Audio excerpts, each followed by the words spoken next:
In this morning's checkup, mental health and our kids, right? This is a very important topic. The CDC now says about 15% of kids in the U.S. have been recently treated for mental health disorders and conditions. Most are between the ages of 12 and 17 years old.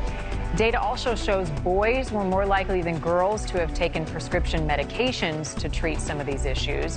And white kids were the most likely to receive mental health treatment. Asian children were the least likely. Joining me to talk more about this, Dr. Ranney, incoming dean for the Yale School of Public Health.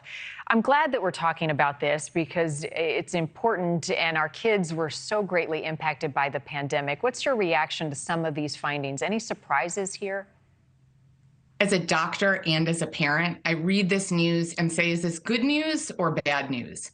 We know that in 2021, about 30 to 50% of our kids, depending on the survey, were experiencing mental health distress. So this 15% number could be bad news. It reflects that more of our kids are struggling than ever before. On the other hand, that stat, the increase in mental health problems, started many years before the pandemic, and there have been huge difficulties with getting kids into treatment. So the glass half full interpretation of that number is that, gosh, it's terrific that these kids who are struggling are actually getting access to treatment. It reflects changes in access to telehealth in rural areas as well as urban areas. It reflects the fact that more kids are insured thanks to Medicaid expansion. And maybe it reflects the fact that we're finally destigmatizing treatment for mental health, which is the first step in getting help. And on that third point, it sort of had me thinking, right? I grew up in a generation, and maybe you did as well, where you felt like, you know, there was a mental toughness element, right? Just you can get through it, don't worry about it. It felt stigmatized. And now kids, are they more willing to come forward and say, you know, I'm having some challenges and seek help than they were a couple decades ago? Discussions about mental health have certainly been normalized in society. You can't open TikTok or Instagram, or if you're old school and still read magazines, U.S. News and World Reports or Star Magazine, without reading about someone talking or hearing someone talk about their mental health issues. So there's certainly some destigmatization going on.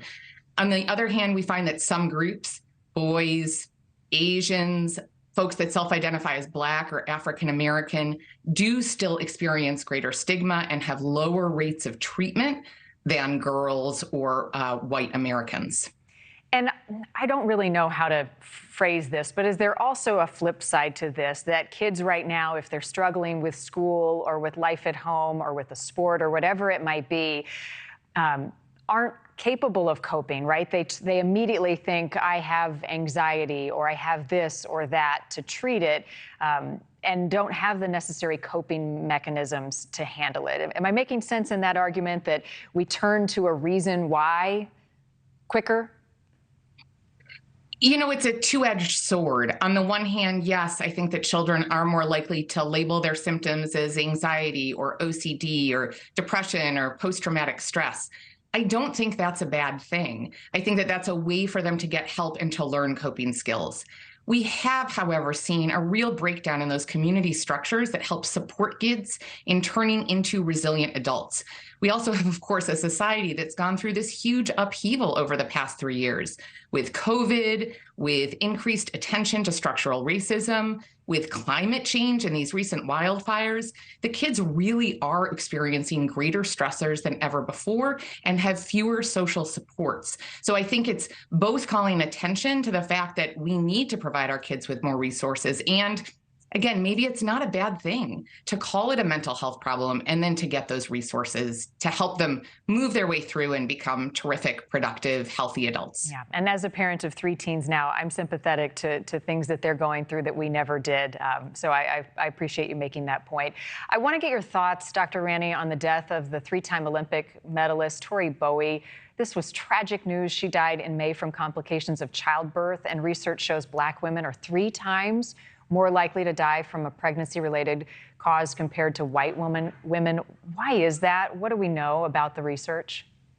Oh, it's so tragic, and it's also so not a new problem. This disparity in Black maternal mortality, also Black infant mortality, is not a new problem. It happens for a variety of reasons. Thank you for watching. Go to newsnationnow.com to find NewsNation on your television provider. And don't forget to click the red subscribe button below to get more of NewsNation's fact-driven, unbiased coverage.